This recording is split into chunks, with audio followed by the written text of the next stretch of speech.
आप सभी को मेरा नमस्कार। आपके नेट सेट के लिए बहुत ही उपयोगी है। तो चलिए हम इसे प्रारंभ करते हैं। माटी की मूर्तें। श्रीराम वृक्ष बेनीपुरी। नवीन संस्करण। ये माटी की मूर्तें सोने की मूर्तें सिद्ध हुईं। 6 साल में इसकी 60,000 प्रतियां बिक चुकी। इस नवीन संस्करण में एक मूर्त और जोड़ दी गई है रजिया। क्रम में भी कुछ परिवर्तन किया गया है और पाठ में भी। इसे आदि से अंत तक सचित्र भी कर दिया गया है। क्या मैं आशा करूं, इस नए रूप में यह और भी पसंद की जाएगी। गंगा दशहरा 1953। श्रीराम वृक्ष बेनीपुरी। ये माटी की मूर्तें। कभी आप गांव की ओर निकले होंगे, आपने देखा होगा, किसी जब बड़ या पीपल के पेड़ के नीचे चबूतरे पर कुछ मूर्तें रखी हैं, माटी की मूर्तें।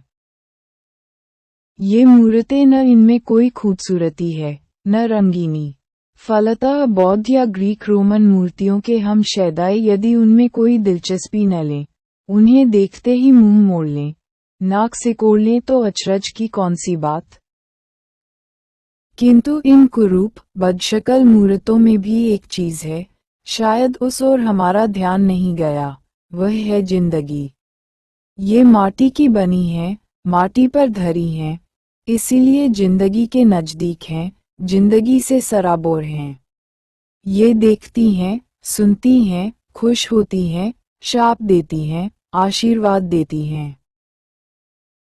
ये मूर्तें न तो किसी आसमानी देवता की होती हैं, न अवतारी देवता की। गांव के ही किसी साधारण व्यक्ति मिट्टी के पुतले ने किसी असाधारण अलौकिक धर्म के कारण एक दिन देवत्व प्राप्त कर लिया, देवता में गिना जाने लगा और गांव के व्यक्ति व्यक्ति के सुख दुख का दृष्टा सृष्टा बन गया। मिट्टी के उन पुतलों की ये माटी की मूर्तें। हाँ, ये देखती हैं, सुनती हैं, खुश होती हैं, नाराज होती हैं। खुश हुई संतान मिली, अच्छी फसल मिली, यात्रा में सुख मिला, मुकदमे में जीत मिली। इनकी नाराजगी, बीमार पड़ गए, महामारी फैली, फसल पर ओले गिरे, घर में आग लग गई। ये जिंदगी के नजदीक ही नहीं है, जिंदगी में समाई हुई हैं। इसलिए जिंदगी के हर पुजारी का सिर इनके नजदीक आप ही आप झुका है। बौद्ध और ग्रीक रोमन मूर्तियां दर्शनीय हैं, वंदनीय हैं, तो माटी की ये मूर्तें भी उपेक्षणीय नहीं। आपसे हमारा निवेदन सिर्फ इतना है। आपने राजा रानी की कहानियां पढ़ी हैं, ऋषि मुनि की कथाएं बांची हैं, नायकों और नेताओं की जीवनियों का अध्ययन किया है। वे कहानियां, वे कथाएं, वे जीवनियां कैसी मनोरंजक, कैसी प्रोज्वल, कैसी उत्साहवर्धक। हमें दिन दिन उनका अध्ययन, मनन, अनुशीलन करना ही चाहिए। किंतु क्या आपने कभी सोचा है, आपके गांवों में भी कुछ ऐसे लोग हैं, जिनकी कहानियां, कथाएं और जीवनियां राजा रानियों, ऋषि मुनियों, नायकों नेताओं की कहानियों, कथाओं और जीवनियों से कम मनोरंजक, प्रोज्वल और उत्साहवर्धक नहीं। किंतु शकुंतला, वशिष्ठ, शिवाजी और नेताजी पर मरने वाले हम अपने गांव की बुधिया, बालगोविंद भगत, बलदेव सिंह और देव की ओर देखने की भी फुर्सत कहाँ पाते हैं। हजारीबाग सेंट्रल जेल के एकांत जीवन में अचानक मेरे गांव और मेरे ननिहाल के कुछ ऐसे लोगों की मूर्तें मेरी आंखों के सामने आकर नाचने और मेरी कलम से चित्रण की याचना करने लगीं। उनकी इस याचना में कुछ ऐसा जोर था कि अंततः ये माटी की मूर्तें तैयार होकर रही। हाँ, जेल में रहने के कारण बैजू मामा भी इनकी पांत में आ बैठे और अपनी मूर्त मुझसे गड़वा ही ली। मैं साफ कह दूं, ये कहानियां नहीं, जीवनियां हैं। ये चलते फिरते आदमियों के शब्द चित्र हैं। मानता हूँ, कला ने उन पर पच्चीकारी की है, किंतु मैंने ऐसा नहीं होने दिया कि रंग रंग में मूल रेखाएं ही गायब हो जाएं। मैं उसे अच्छा रसोइया नहीं समझता, जो इतना मसाला रख दे कि सब्जी का मूल स्वाद ही नष्ट हो जाए।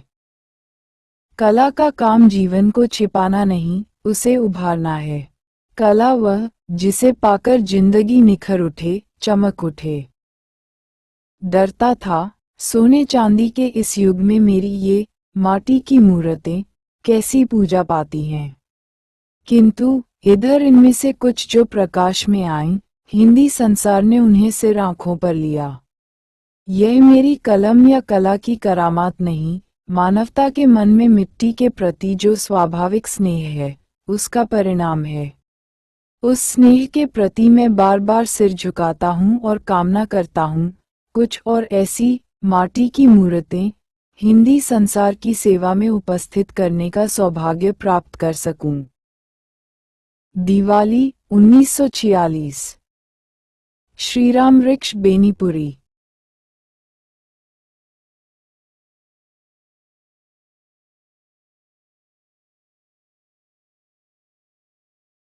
रजिया। कानों में चांदी की बालियां, गले में चांदी का हैकल, हाथों में चांदी के कंगन और पैरों में चांदी की गोड़ाई भरबाह की बूटेदार कमीज पहने, काली साड़ी के छोर को गले में लपेटे, गोरे चेहरे पर लटकते हुए कुछ बालों को संभालने में परेशान वह छोटी सी लड़की, जो उस दिन मेरे सामने आकर खड़ी हो गई थी, अपने बचपन की उस रजिया की स्मृति ताज़ा हो उठी, जब मैं अभी उस दिन अचानक उसके गांव में जा पहुंचा। हाँ, यह मेरे बचपन की बात है।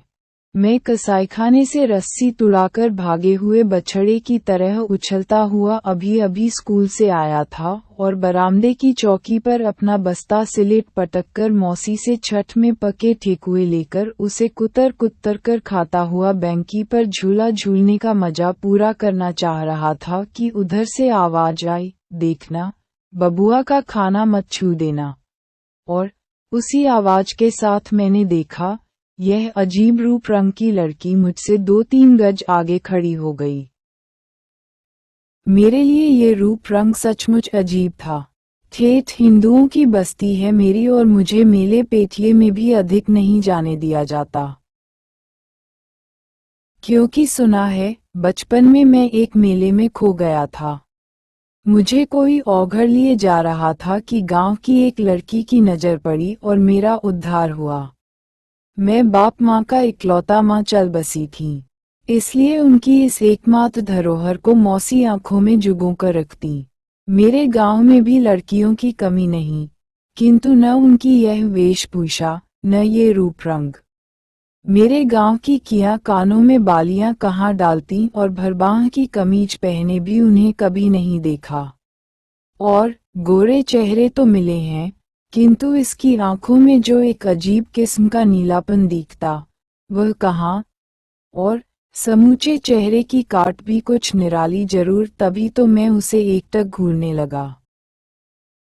ये बोली थी रजिया की माँ, जिसे प्रायः ही अपने गांव में चूड़ियों की खच्चा लेकर आते देखता आया था। वह मेरे आंगन में चूड़ियों का बाजार पसार कर बैठी थी और कितनी बहू बेटियां उसे घेरे हुई थीं।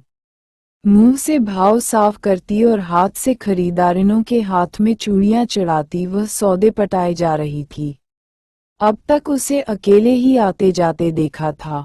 हाँ, कभी कभी उसके पीछे कोई मर्द होता, जो चूड़ियों की खांची होता। ये बच्ची आज पहली बार आई थी और न जाने किस बाल सुलभ उत्सुकता ने उसे मेरी ओर खींच लिया था। शायद वह ये भी नहीं जानती थी कि किसी के हाथ का खाना किसी के निकट पहुंचने से ही छू जाता है। माँ जब अचानक चीख उठी, वह ठिठकी, सहमी, उसके पैर तो वहीं बंध गए। किंतु इस ठिठक ने उसे मेरे बहुत निकट ला दिया, इसमें संदेह नहीं। मेरी मौसी झट उठी, घर में गई और 2 ठेकुए और 1 कसार लेकर उसके हाथों में रख दिए। वह लेती नहीं थी, किंतु अपनी माँ के आग्रह पर हाथ में रख तो लिया, किंतु मुंह से नहीं लगाया। मैंने कहा, खाओ ना, क्या तुम्हारे घरों में ये सब नहीं बनते? छठ का व्रत नहीं होता? कितने प्रश्न, किंतु सबका जवाब न, में ही, और वह भी मुंह से नहीं, जरा सा गर्दन हिलाकर। और गर्दन हिलाते ही चेहरे पर गिरे बाल की जो लंटें हिल हिल उठतों, वह उन्हें परेशानी से संभालने लगती। जब उसकी माँ नई खरीदारियों की तलाश में मेरे आंगन से चली, रजिया भी उसके पीछे हो ली। मैं खाकर, मुंह धोकर अब उसके निकट था और जब वह चली, जैसे उसकी डोर में बांधा थोड़ी दूर तक घिसटता गया। शायद मेरी भावुकता देखकर ही चूड़ीहारिनों के मुंह पर खेलने वाली अजस्र हंसी और चुहल में ही उसकी माँ बोली, बबुआ जी, रजिया से ब्याह कीजिएगा। फिर बेटी की ओर मुखातिब होती मुस्कुराहट में कहा, क्यों रे रजिया, ये दुल्हा तुम्हें पसंद है? उसका ये कहना कि मैं मुड़कर भागा। ब्याह एक मुसलमानिन से। अब रजिया की माँ उठा रही थी और रजिया सिमटकर उसके पैरों में लिपटी थी। कुछ दूर निकल जाने पर मैंने मुड़कर देखा। रजिया, चूड़ीहारन, वह इसी गांव की रहने वाली थी। बचपन में इसी गांव में रही और जवानी में भी, क्योंकि मुसलमानों की गांव में भी शादी हो जाती है ना। और यह अच्छा हुआ क्योंकि बहुत दिनों तक प्रायः उससे अपने गांव में ही भेंट हो जाया करती थी। मैं पढ़ते पढ़ते बढ़ता गया। पढ़ने के लिए शहरों में जाना पड़ा। छुट्टियों में जब तब आता। इधर रजिया पढ़ तो नहीं सकी, हाँ, बढ़ने में मुझसे पीछे नहीं रही। कुछ दिनों तक अपनी माँ के पीछे पीछे घूमती फिरी। अभी उसके सिर पर चूड़ियों की खोंचियां तो नहीं पड़ी, किंतु खरीदारिनों के हाथों में चूड़ियां पहनाने की कला वह जान गई थी। उसके हाथ मुलायम थे, बहुत मुलायम। नई बहुओं की यही राय थी। वे उसी के हाथ से चूड़ियां पहनना पसंद करती। उसकी माँ इससे प्रसन्न ही हुई। जब तक रजिया चूड़ियां पहनाती, वह नई नई खरीदारिनें फैसाती। रजिया बढ़ती गई। जब जब भेंट होती, मैं पाता, उसके शरीर में नए नए विकास हो रहे हैं, शरीर में और स्वभाव में भी। पहली भेंट के बाद पाया था, वह कुछ प्रगल्भ हो गई है। मुझे देखते ही दौड़कर निकट आ जाती, प्रश्न पर प्रश्न पूछती। अजीब अटपटे प्रश्न। देखिए तो, ये नई बालियां आपको पसंद हैं? क्या शहरों में ऐसी ही बालियां पहनी जाती हैं? मेरी माँ शहर से चूड़ियां लाती है, मैंने कहा है, वह इस बार मुझे भी ले चले। आप किस तरफ रहते हैं वहाँ? क्या भेंट हो सकेगी? वह बके जाती, मैं सुनता जाता। शायद जवाब की जरूरत वह भी नहीं महसूस करती। फिर कुछ दिनों के बाद पाया, वह अब कुछ सकुचा रही है। मेरे निकट आने के पहले वह इधर उधर देखती और जब कुछ बातें करती तो ऐसी चौकन्नी सी कि कोई देख न ले, सुन न ले। एक दिन जब वह इसी तरह बातें कर रही थी कि मेरो भौजी ने कहा, देखियो री रजिया, बबुआ जी को फुसला नहीं लीजियो। वह उनकी ओर देखकर हंस तो पड़ी, किंतु मैंने पाया, उसके दोनों गाल लाल हो गए हैं और उन नीली आंखों के कोने मुझे सजल से लगे। मैंने तब से ध्यान दिया, जब हम लोग कहीं मिलते हैं, बहुत सी आंखें हम पर भालों की नोक ताने रहती हैं। रजिया बढ़ती गई, बच्ची से किशोरी हुई और अब जवानी के फूल उसके शरीर पर खिलने लगे हैं। अब भी वह माँ के साथ ही आती है, किंतु पहले वह माँ की एक छाया मात्र लगती थी, अब उसका स्वतंत्र अस्तित्व है और उसकी छाया बनने के लिए कितनों के दिलों में कसमसाहट है। जब वह बहनों को चूड़ियां पहनाती होती है, कितने भाई तमाशा देखने को वहां एकत्र ही जाते हैं। क्यों? बहनों के प्रति भ्रातृभाव या रजिया के प्रति अज्ञात आकर्षण उन्हें खींच लाता है। जब वह बहुओं के हाथों में चूड़ियां ठेलती होती है, पतिदेव दूर खड़े कनखियों से देखते रहते हैं क्या? अपनी नवोड़ा को कोमल कलाइयों पर क्रीड़ा करती हुई रजिया की पतली उंगलियों को, और रजिया को इसमें रस मिलता है। पतियों से चुहले करने से भी वह बाज नहीं आती बाबू, बड़ी महीन चूड़ियां हैं। जरा देखिएगा, कहीं चटक न जाएं। पतिदेव भागते हैं, बहुएं खिलखिलाती हैं। रजिया ठट्ठा लगाती है। अब वह अपने पेशे में निपुण होती जाती है। हाँ, रजिया अपने पेशे में भी निपुण होती जाती थी। चूड़ीहारिन के पेशे के लिए सिर्फ यही नहीं चाहिए कि उसके पास रंग बिरंगी चूड़ियां हों, सस्ती, टिकाऊ, टिटके से टिटके फैशन की, बल्कि यह पेशा चूड़ियों के साथ चूड़ीहारिनों में बनाव, श्रृंगार, रूप, रंग, नाजदा भी खोजता है, जो चूड़ी पहनने वालियों को ही नहीं, उनको भी मोह सके, जिनको जेब से चूड़ियों के लिए पैसे निकलते हैं। सफल चूड़ीहारिन ये रजिया की माँ भी किसी जमाने में क्या कुछ कम रही होगी। खंडहर कहता है, इमारत शानदार थी। ज्यों-ज्यों शहर में रहना बढ़ता गया, रजिया से भेंट भी दुर्लभ होती गई। और एक दिन वह भी आया, जब बहुत दिनों पर उसे अपने गांव में देखा। पाया, उसके पीछे एक नौजवान चूड़ियों को खांची सिर पर लिए है। मुझे देखते ही वह सहमी, सिकुड़ी और मैंने मान लिया, यह उसका पति है। किंतु तो भी अनजान सा पूछ ही लिया, इस जमूरे को कहाँ से उठा लाई है रे? इसी से पूछिए, साथ लग गया तो क्या करूं? नौजवान मुस्कुराया, रजिया बेहंसी, बोली यह मेरा खाबिंद है, मालिक। खाबिंद। बचपन की उस पहली मुलाकात में उसकी माँ ने दिल लगी में जो कह दिया था, न जाने वह बात कहाँ सोई पड़ी थी। अचानक वह जगी और मेरी पेशानी पर उस दिन शिकन जरूर उठाए होंगे, मेरा विश्वास है। और एक दिन वह भी आया कि मैं भी खाबिंद बना। मेरी रानी को सुहाग की चूड़ियां पहनाने उस दिन यही रजिया आई, और उस दिन मेरे आंगन में कितनी धूम मचाई इस नटखट ने। ये लूंगी, वह लूंगी और ये मुहमांगी चीजें नहीं मिली, तो वह लूंगी की दुल्हन टापती रह जाएंगी। हट हट, तू बबुआजी को ले जाएगी तो फिर तुम्हारा ये हसन क्या करेगा? भौजी ने कहा, ये भी टापता रहेगा बहुरिया, कहकर रजिया ठट्ठा मारकर हंसी और दौड़कर हसन से लिपट गई। ओहो, मेरे राजा, कुछ दूसरा न समझना।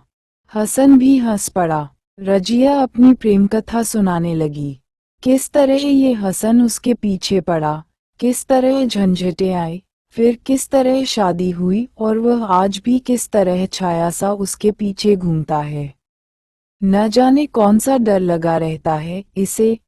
और फिर मेरी रानी की कलाई पकड़कर बोली, मालिक भी तुम्हारे पीछे इसी तरह छाया की तरह डोलते रहें, दुल्हन। सारा आंगन हंसी से भर गया था, और उस हंसी में रजिया के कानों की बालियों ने अजीब चमक भर दी थी। मुझे ऐसा ही लगा था। जौवन का रथ खुरदरे पथ पर बढ़ता गया, मेरा भी, रजिया का भी। इसका पता उस दिन चला जब बहुत दिनों पर उससे अचानक पटना में भेंट हो गई। यह अचानक भेंट तो थी, किंतु क्या इसे भेंट कहा जाए? मैं अब ज्यादातर घर से दूर दूर ही रहता। कभी एकाध दिन के लिए घर गया तो शाम को गया, सुबह भागा। तरह तरह की जिम्मेदारियां, तरह तरह के जंजाल। इन दिनों पटना में था, यूं कहिए पटना सिटी में। एक छोटे से अखबार में था, पीर बावर्ची भिश्ती की तरह। यूं जो लोग समझते कि मैं संपादक ही हूँ। उन दिनों न इतने अखबार थे, न इतने संपादक। इसलिए मेरी बड़ी कदर है, यह मैं तब जानता जब कभी दफ्तर से निकलता। देखता, लोग मेरी ओर उंगली उठाकर फुसफुसा रहे हैं। लोगों का मुझ पर यह ध्यान, मुझे हमेशा अपनी पद प्रतिष्ठा का ख्याल रखना पड़ता। एक दिन मैं चौक के एक प्रसिद्ध पानचाने की दुकान कार पान खा रहा था। मेरे साथ मेरे कुछ प्रशंसक नवयुवक थे। एक दो बुजुर्ग भी आकर खड़े हो गए। हम पान खा रहे थे और कुछ चुहलें चल रही थीं कि एक बच्चा आया और बोला, बाबू, वह औरत आपको बुला रही है। औरत बुला रही है? चौक पर? मैं चौंक पड़ा। युवकों में थोड़ी हलचल, बुजुर्गों के चेहरों पर की रहस्यमयी मुस्कान भी मुझसे छिपी नहीं रही। औरत? कौन? मेरे चेहरे पर गुस्सा था। वह लड़का सिटपिटाकर भाग गया। पान खाकर जब लोग इधर उधर चले गए, अचानक पाता हूँ, मेरे पैर उसी ओर उठ रहे हैं, जिस और उस बच्चे ने उंगली से इशारा किया था। थोड़ी दूर आगे बढ़ने पर पीछे देखा, परिचितों में से कोई देख तो नहीं रहा है। किंतु इस चौक की शाम की रूमानी फिजा में किसी को किसी की ओर देखने की कहाँ फुर्सत। मैं आगे बढ़ता गया और वहां पहुंचा, जहां उससे पूरब वह पीपल का पेड़ है। वहां पहुंच ही रहा था कि देखा, पेड़ के नीचे चबूतरे की तरफ से एक स्त्री बड़ी आ रही है। और निकट पहुंचकर वह कह उठी, सलाम मालिक। धक्का सा लगा, किंतु पहचानते देर नहीं लगी उसने ज्यों ही सिर उठाया, चांदी को बालियां जो चमक उठीं। रजिया, यहाँ कैसे? मेरे मुंह से निकल पड़ा। सौदा सुलभ करने आई है, मालिक। अब तो नए किस्म के लोग हो गए ना, अब लाख की चूड़ियां कहाँ किसी को भाती हैं। नए लोग, नई चूड़ियां। सास सिंगार की कुछ और चीजें भी ले जाती हूँ, पाउडर, क्लिप, क्या क्या चीजें हैं ना। नया जमाना, दुल्हनों के नए नए मिजाज। फिर जरा सा रुककर बोली, सुना था आप यहीं रहते हैं, मालिक। मैं तो अक्सर आया करती हूँ। और यह जब तक पूनू की अकेली हो या कि एक अधवयस्क। आदमी ने आकर सलाम किया। ये हसन था, लंबी लंबी दाढ़ियां, 5 हाथ का लंबा आदमी, लंबा और मुस्टैंडा भी। देखिए मालिक, यह आज भी मेरा पीछा नहीं छोड़ता। ये कहकर रजिया हंस पड़ी। अब रजिया वह नहीं थी, किंतु उसकी हंसी वही थी। वही हंसी, वही चुहल। इधर उधर की बहुत सी बातें करती रही और न जाने कब तक जारी रखती कि मुझे याद आया, मैं कहाँ खड़ा हूँ और अब मैं कौन हूँ। कोई देख ले तो। किंतु वह फुर्सत दे तब ना। जब मैंने जाने की बात की, हसन की ओर देखकर बोली, क्या देखते हो, जरा पान भी तो मालिक को खिलाओ। कितनी बार हुमच कर भरपेट टेंस चुके हो बाबू के घर। जब हसन पान लाने चला गया, रजिया ने बताया कि किस तरह दुनिया बदल गई है। अब तो ऐसे भी गांव हैं, जहां के हिंदू मुसलमानों के हाथ से सौदे भी नहीं खरीदते। अब हिंदू चूड़ीहारीने हैं, हिंदू दर्जी हैं। इसलिए रजिया जैसे खानदानी पेशे वालों को बड़ी दिक्कत हो गई है। किंतु रजिया ने ये खुशखबरी सुनाई, मेरे गांव में ये पागलपन नहीं, और मेरी रानी तो सिवा रजिया के किसी दूसरे के हाथ से चूड़ियां लेती ही नहीं। हसन का लाया पान खाकर जब मैं चलने को तैयार हुआ, वह पूछने लगी, तुम्हारा डेरा कहाँ है? मैं बड़े पशोपेश में पड़ा। डरिए मत मालिक, अकेले नहीं आऊंगी, ये भी रहेगा। क्यों मेरे राजा? ये कहकर वह हसन से लिपट पड़ी। पगली पगली, ये शहर है, शहर। यूं हसन ने हंसते हुए बांह छुड़ाई और बोला, बाबू, बाल बच्चों वाली हो गई, किंतु इसका बचपना नहीं गया। और दूसरे दिन पाता हूँ, रजिया मेरे डेरे पर हाजिर है। मालिक, ये चूड़ियां रानी के लिए, कहकर मेरे हाथों में चूड़ियां रख दीं। मैंने कहा, तुम तो घर पर जाती ही हो, लेती जाओ, वहीं दे देना। नहीं मालिक, एक बार अपने हाथ से भी पिन्हाकर देखिए। वह खिलखिला पड़ी। और जब मैंने कहा, अब इस उम्र में, तो वह हसन की ओर देखकर बोली, पूछिए इससे, आज तक मुझे यही चूड़ियां पिन्हाता है या नहीं? और जब हसन कुछ शर्माया, वह बोली, घाघ है मालिक, घाघ। कैसा मुंह बना रहा है इस समय। लेकिन जब हाथ में हाथ लेता है ठठाकर हंस पड़ी, इतने जोर से कि मैं चौंककर चारों तरफ देखने लगा। हाँ, तो अचानक उस दिन उसके गांव में पहुंच गया। चुनाव का चक्कर जहां न ले जाए, जिस औघट घाट पर न खड़ा कर दे। नाक में पेट्रोल के धुएं की गंध, कान में साए साए की आवाज, चेहरे पर गर्द गुबार का अंबार, परेशान, बदहवास। किंतु उस गांव में ज्यों ही मेरी जीप घुसी, मैं एक खास किस्म की भावना से अभिभूत हो गया। ये रजिया का गांव है। यहाँ रजिया रहती थी, किंतु क्या आज मैं यहाँ ये भी पूछ सकता हूँ कि यहाँ कोई रजिया नाम की चुड़ौहारिन रहती थी, या है? हसन का नाम लेने में भी शर्म लगती थी। मैं वहाँ नेता बनकर गया था, मेरी जय जयकार हो रही थी। कुछ लोग मुझे घेरे खड़े थे। जिसके दरवाजे पर जाकर पान खाऊंगा, वह अपने को भागी समझेगा।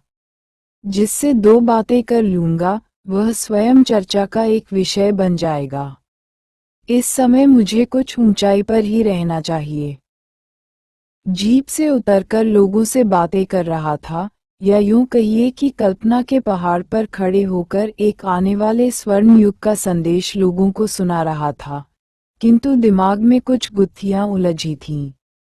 जीभ अभ्यासवश एक काम किए जा रही थी, अंतर्मन कुछ दूसरा ही ताना बाना बुन रहा था। दोनों में कोई तारतम्य न था, किंतु इसमें से किसी एक की गति में भी क्या बाधा डाली जा सकती थी कि अचानक लो, यह क्या?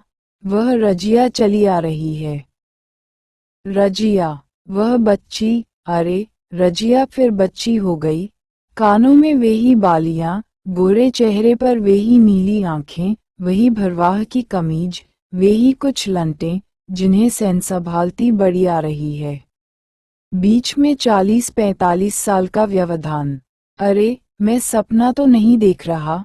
दिन में सपना। वह आती है, जबरन ऐसी भीड़ में घुसकर मेरे निकट पहुंचती है, सलाम करती है और मेरा हाथ पकड़कर कहती है, चलिए मालिक, मेरे घर। मैं भौचक्का, कुछ सूझ नहीं रहा, कुछ समझ में नहीं आ रहा। लोग मुस्कुरा रहे हैं। नेताजी, आज आपकी कलई खुलकर रही। नहीं, ये सपना है। कि कानों में सुनाई पड़ा, कोई कह रहा है कैसी शोख लड़की, और दूसरा बोला ठीक अपनी दादी जैसी। और तीसरे ने मेरे होश की दवा दी, यह रजिया की पोती है, बाबू।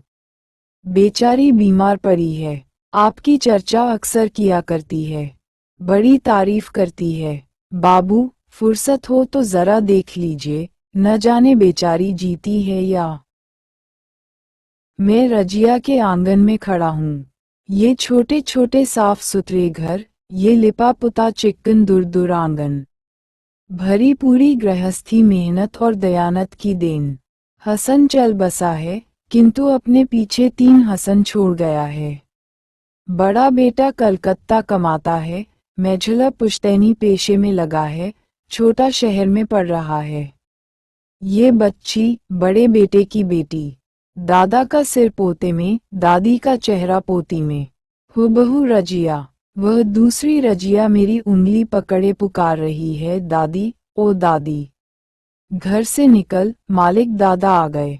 किंतु पहली, वह रजिया निकल नहीं रही।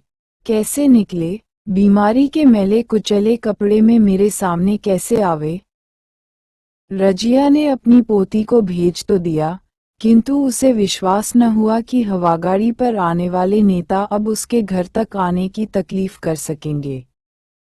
और जब सुना मैं आ रहा हूं तो बहुओं से कहा, जरा मेरे कपड़े तो बदलवा दो, मालिक से कितने दिनों पर भेंट हो रही है ना। उसकी दोनों पतोहुएं उसे सहारा देकर आंगन में ले आए। रजिया, हाँ, मेरे सामने रजिया खड़ी थी, दुबली पतली, रूखी सूखी। किंतु जब नजदीक आकर उसने मालिक, सलाम कहा, उसके चेहरे से एक क्षण के लिए झुर्रियां कहाँ चली गई, जिन्होंने उसके चेहरे को मकड़जाला बना रखा था। मैंने देखा, उसका चेहरा अचानक बिजली के बल्ब की तरह चमक उठा और चमक उठी वे नीली आंखें, जो कोटरों में भैंस गई थीं। और अरे, चमक उठी हैं आज फिर वे चांदी की बालियां, और देखो, अपने को पवित्र कर लो। उसके चेहरे पर फिर अचानक लटक कर चमक रही हैं वे लंटें, जिन्हें समय ने धो पोंछकर शुभ्र श्वेत बना दिया है। बलदेव सिंह। टे हुए तारे की तरह एक दिन हमने अचानक अपने बीच आकर 6 उसे धम्म से गिरता हुआ पाया। ज्योतिर्मय, प्रकाशपुंज, दीप्तिपूर्ण। और उसी तारे की तरह एक क्षण प्रकाश दिखला, हमें चकाचौंध में डाल वह हमेशा के लिए चलता बना। जिस दिन वह आया हमें आश्चर्य हुआ, जिस दिन वह गया हम स्तंभित रह गए। पूस की भोर थी, खलिहान में धान के बोझों का अंबार लगा था। उनकी रखवाली के लिए जो कुटिया बनी थी उसके आगे धूनी जल रही थी। खेत में, खलिहान पर चारों ओर हल्का कुहासा छाया हुआ था, जिसे छेद कर आने में सूरज की बाल किरणों को कष्ट हो रहा था। काफी जाड़ा था, धीरे धीरे ठंडी हवा सनक कर कलेजे को हिला जाती। सब लोग धूनी को घेरे हुए थे, जिसकी लपट खत्म हो चुकी थी। हाँ, लाल अंगारे चमक रहे थे। ज्यों-ज्यों अंगारे पर राख की परत पड़ती जाती, हम नजदीक से नजदीक होते जाते, मानो हम उन्हें कलेजे में रखना चाहते हों।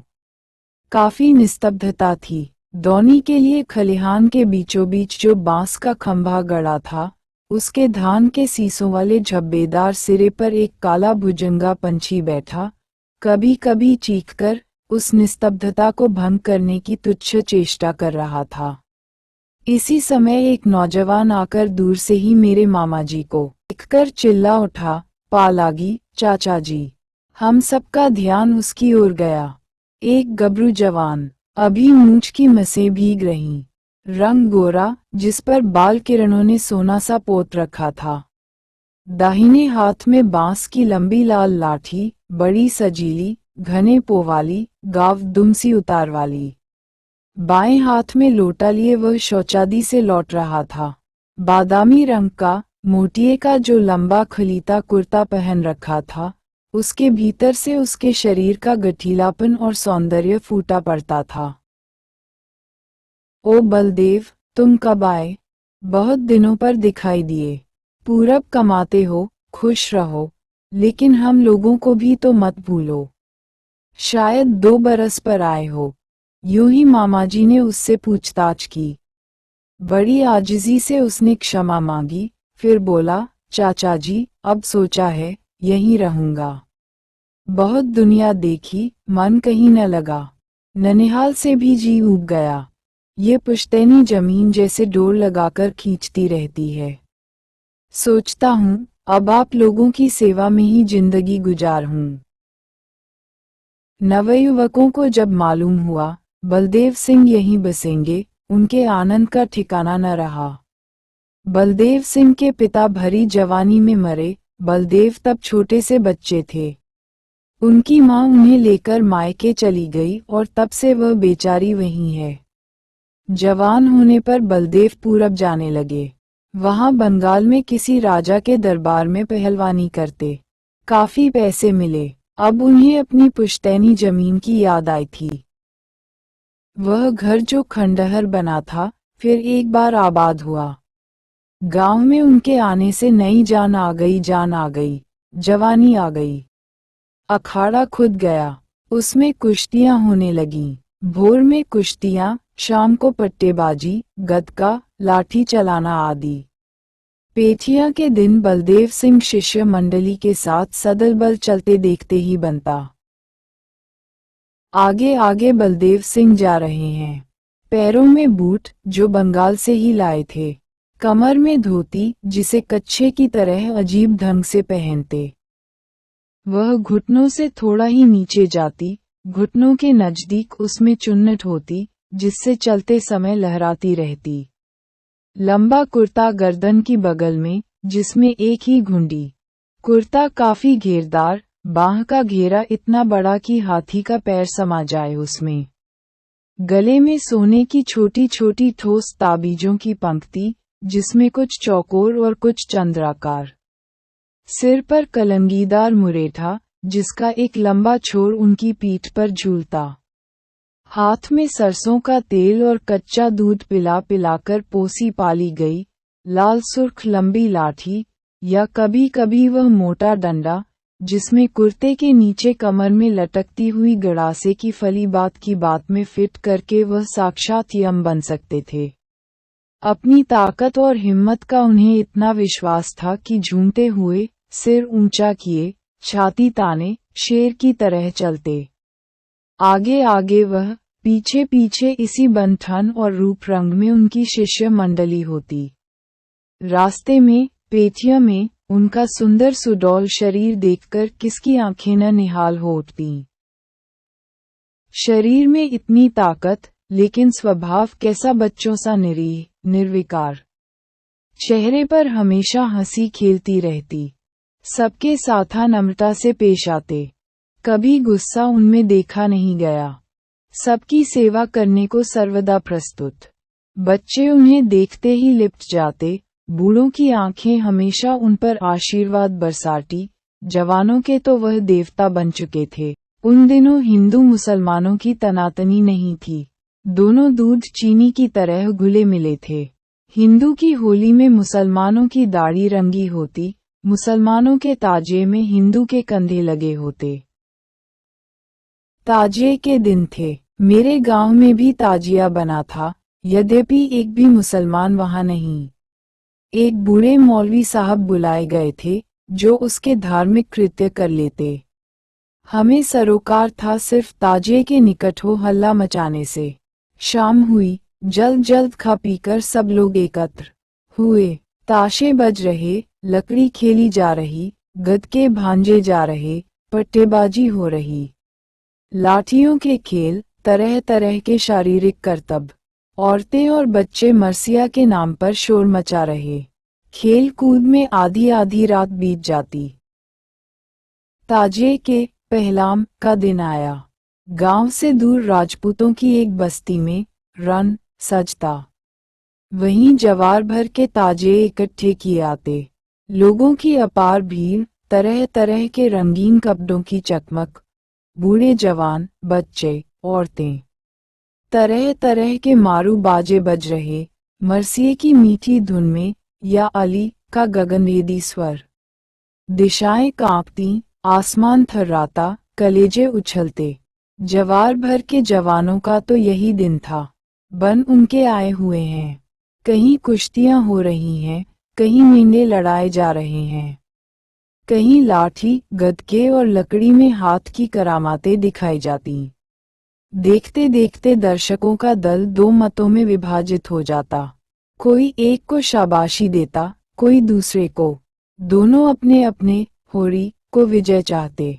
कभी कभी इस और पूजा के चलते ललकारें लग जाती, आंखें लाल हो उठती, भुजाएं फड़कने लगती। मालूम होता, अब मुठभेड़ होकर ही रहेगी। किंतु प्रायः इस भावना पर बुद्धि को विजय होती। थोड़ी देर में समुद्र का ज्वार शांत हो जाता। फिर आंखों में रस, होठों पर हंसी। हम लोग भी अपना ताजिया लिए रन पर पहुंचे थे। एक जगह मेंढे लड़ाए जा रहे थे, मैं उसी को देख रहा था। मेंढों की लड़ाई, वाह क्या कहना। ये छोटे झबरीले जानवर, जो अपने मालिकों के पीछे सुधुआ बने फिरते, एक दूसरे पर किस तरह टूट पड़ते। इनके सींग जब टकराते, जोर के शब्द के साथ जैसे धुआं सा उठ जाता। टक्कर पर टक्कर, जब तक उनमें से एक गिर न पड़े या वे अलग अलग पकड़ न लिए जाएं। लड़ने से पहले लाल मिर्च उनके मुंह में रखकर जैसे उन्हें और भी उत्तेजित कर दिया जाता। मैं मस्त मगन हो यह मेंढा लड़ान देख रहा था कि एकाएक बड़े जोरों का हो हल्ला हुआ। सभी लोग एक ओर दौड़े जा रहे हैं और वहां लाठियों की खटाखट जारी है। ये खटाखट खेल की नहीं है। कई सिरों से खून के फव्वारे छूट रहे हैं। और ये बीच में कौन है? बलदेव सिंह। पुराने हंसमुख रसीले बलदेव सिंह नहीं, बलदेव सिंह साक्षात भीम बने हुए। आंखों से अंगारे झड़ रहे। सिर पर जो एक लाठी लगी थी, उससे खून निकलकर ललाट से होते भान के ऊपर जमकर वह एक लोंदा सा बन गया था। दोनों हाथों से लाठी पकड़े वह जोरों से चलाए जा रहे थे। जिस ओर इस रूप में निकल जाते, हड़कंप मच जाता। देखिए, यह आदमी उनकी ओर लाठी संभाले बढ़ा। उसे देखते ही खड़े हो गए। उसने लाठी चला ही तो दी। झट अपनी लाठी के दोनों छोर दोनों हाथों से पकड़कर अपने सिर के ऊपर ले गए। उसकी लाठी की चोट इसी पर ठौनिया सी आकर लगी। दूसरी बार, तीसरी बार, बार बार वार व्यर्थ जाता देख वह भागा। किंतु अब बलदेव सिंह की बारी है। बलदेव सिंह की एक लाठी और वह जमीन पर चक्कर खाता गिर पड़ा। अरे, यह क्या होने जा रहा है? चारों ओर हाहाकार मचा था, भगदड़ फैल गई थी। अब वहां महाभारत मचकर रहेगा, सब अनुमान कर रहे थे। कौन किसको क्या कहकर समझाए, कौन किसकी सुनने जा रहा था? फिर बिना बलदेव सिंह को शांत किए क्या शांति आ सकती थी? झट हमारे बूढ़े मामाजी आगे बढ़े, चिल्लाकर कहा, बलदेव। बलदेव सिंह को जैसे धरधरी बंध गई, पैर जम गए, हाथ रुक गए। किंतु तुरंत संभलकर वह बोले, चाचा जी, आप मत रोकिए। इन लोगों को लाठी का घमंड हो गया है। मैं जरा बता देना चाहता हूँ, लाठी क्या चीज है। उनकी सांस जोर जोर से चल रही थी, गुस्से में बातें टूट टूट कर निकलती। सचमुच बलदेव सिंह का इसमें कोई हाथ नहीं था। उन्हें लाचार होकर कूदना पड़ा था। एक जोड़ी कुश्ती लड़ी जा रही थी। दोनों पहलवान बलदेव सिंह से अपरिचित थे। उनमें से एक ने फाउल प्ले करना चाहा। बलदेव ने अलग से ही रोका, मना किया, ऐसा करना मुनासिब नहीं। बस इनकी बात सुनते ही उसके पक्षवाले इन पर बिगड़े, गुर्राए, क्योंकि वे लोग लाठी चलाने में इस जवार में सरगना समझे जाते थे। उन्हें घमंड था कि उनके 100 खून माफ हैं। किंतु बलदेव सिंह धौंस को कहाँ बर्दाश्त करने वाले। बात ही बात कर बड़ी आई और उसका नतीजा ये। खैर, मामाजी के पड़ने से बलदेव सिंह शांत हुए। किंतु अब तो उनकी विजय हो भी चुकी थी। मैदान उनका था। उनकी शिष्य मंडली के साथ हम किस तरह शान से उन्हें घर लाए। हम आज विजयी थे, हमारा गांव विजयी था। मानो राम लंका विजय कर अयोध्या पहुंचे थे। अगर शेरशाह या शिवाजी के दिन होते तो बलदेव सिंह फौज में भर्ती होते और सिपाही से होते होते सूबेदार तक हो गए होते, इसमें तो कोई शक नहीं। सूरत, शक्ल, बल, हिम्मत सब कुछ उनमें थे, जो सामंतशाही के उस युग में उन्हें अच्छे से अच्छे फौजी पद पर पहुंचा देते। उस समय बलदेव सिंह किस शान से हमारे गांव में आते। घोड़े पर सवार, कलंगीदार पगड़ी, कड़ी कड़ी मूंछें, आगे पीछे नौकर चाकर। किंतु अंग्रेजी राज्य में ये कहाँ संभव था। हाँ, जो संभव था वही हम देखते थे। वीरता अपने लिए कोई निकास का रास्ता ती बनाने वाली ही थी। यह अजीब है हमारी बस्ती। चारों ओर राजपूतों और अइरों का ठट्ठ। राजपूतों में अगर राम की शान तो ग्वालों में कृष्ण की यादवी आन बान। दोनों कौमों में जैसे खानदानी बैर चला आ रहा हो। छोटी छोटी बात पर भी तनाव हो जाता, मूंछें कड़ी हो उठती, आंखें लाल हो जाती और लाठियां चलकर रहती। दोनों कौमें दो गिरोह की हैसियत से लड़ती थीं, तो गिरोह के अंदर भी युद्ध जारी ही रहता था। भाई भाई में, पड़ोसी पड़ोसी में। एक बिता जमीन के लिए, आम के एक फल के लिए, शीशम की एक डाल के लिए खून के फव्वारे छूटते। ये युद्ध प्रायः आकस्मिक होते। खेत की जुताई हो रही है, पेड़ के नीचे गपशप हो रही है, रास्ता चलते चलते भी लोगों में गुत्थम गुत्थी हो गई। किंतु कभी कभी जमकर भी लड़ाइयां होतों। दोनों पक्ष से लोगों का बिटोरा होता। भाई बंद जुटते, कुटुंब कबीले के लोग आते, कुछ लोग पैसे पर भी बुलाए जाते। ऐसे मौके आने पर हमारे जवार में कहीं भी कोई जमकर लड़ाई होती हो तो बलदेव सिंह एक न एक पक्ष से जरूर बुलाए जाते और यतोधर्मस्ततो जय की तरह ही जिस तरफ बलदेव सिंह होते, उसी पक्ष की जय भी निश्चित होती।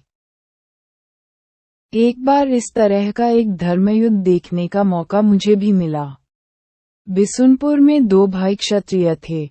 दोनों की दांत काटी रोटी थी, किंतु आखिर दिल टूटा तो एक दूसरे की जान के दुश्मन बन के रहे। घर द्वार, खेत खलिहान सबका बांट बखरा हो चुका था। दोनों एक आंगन में रहते भी दो दुनिया के जीव थे। संयोग से उस साल आम के एक पेड़ के लिए दोनों भाइयों में तनातनी हो गई। वह लंगड़ा आम का पेड़। हमने जाकर देखा, फलों के गुच्छों से लदी उसकी डाल डाल जैसे जमीन छूने को ललक रही हो। हरे हरे पत्ते उन सफेदी लिए हुए आमों के गुच्छों में न जाने कहाँ छिप रहे थे।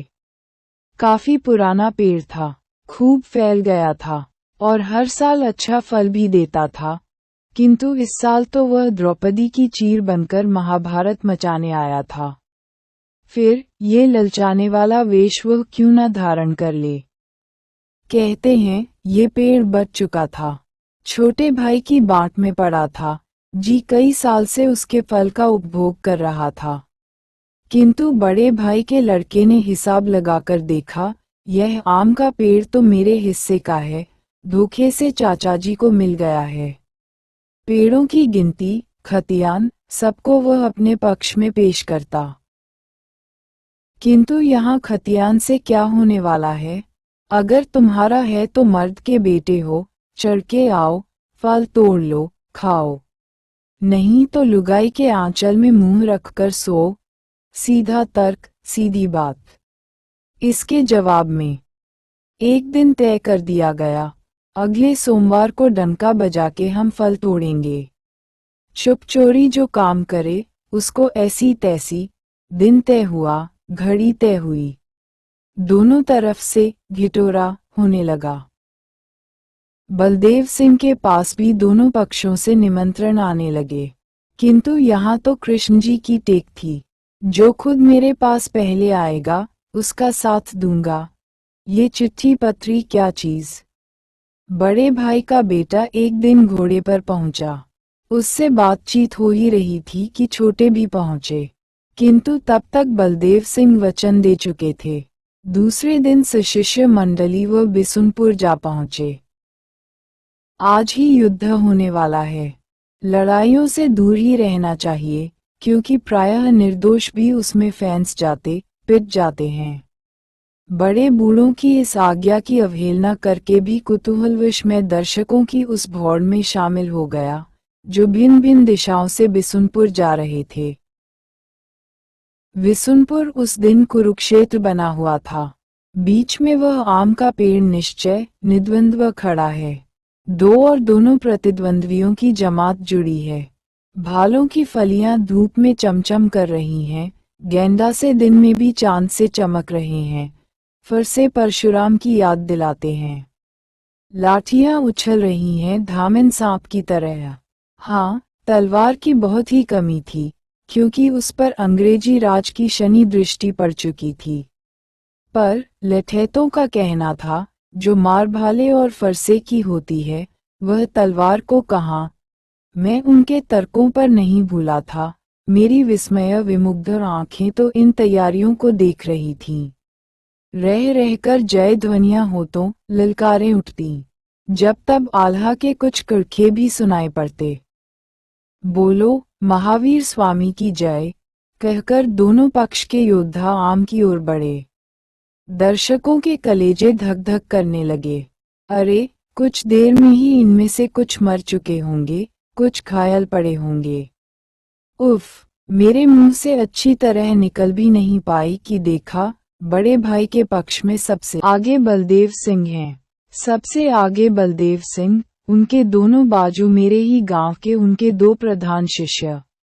बलदेव सिंह के सिर पर केसरिया रंग का मुरेठा है, पैर में वही बूट, वही लंबा चौड़ा कुर्ता देह में, किंतु उसके घेरे को कमर के निकट एक पट्टी से कस रखा है, जिससे फुर्ती से उछलने कूदने में दिक्कत न हो।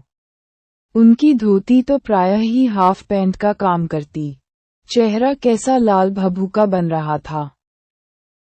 वह आगे बढ़े, आम के पेड़ के निकट पहुंचे। दोनों शिष्यों को इशारा किया, वे झट से पेड़ पर चढ़ गए और लगे आम की डाल को झकझोरकर निर्दयतापूर्वक फलों को गिराने। कोई माँ का लाल है, तो आवे। बलदेव सिंह गरज उठे, जिनकी और विपक्षी दल भौचक हो देख रहा थे, जैसे वह भी दर्शकों का ही दल हो। किंतु उनकी इस चुनौती से मानी दुश्मन दल को आत्मज्ञान हो आया।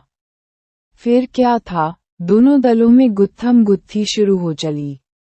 लाठियों की खटाखट, गेंडासे की चुभ चुभ और बर्छों की सनसनाहट से वायुमंडल व्याप्त था। जय ध्वनियों के साथ हाहाकार भी। किसी के सिर पर लाठी लगी, गेंडासे की चुभ चुभ और बर्छों की सनसनाहट से वायुमंडल व्याप्त था। जय ध्वनियों के साथ हाहाकार भी। किसी के सिर पर लाठी लगी, किस तरह खोपड़ी फूटकर दो टूक हो गई। वह गिर पड़ा और खून की धारा बह रही है।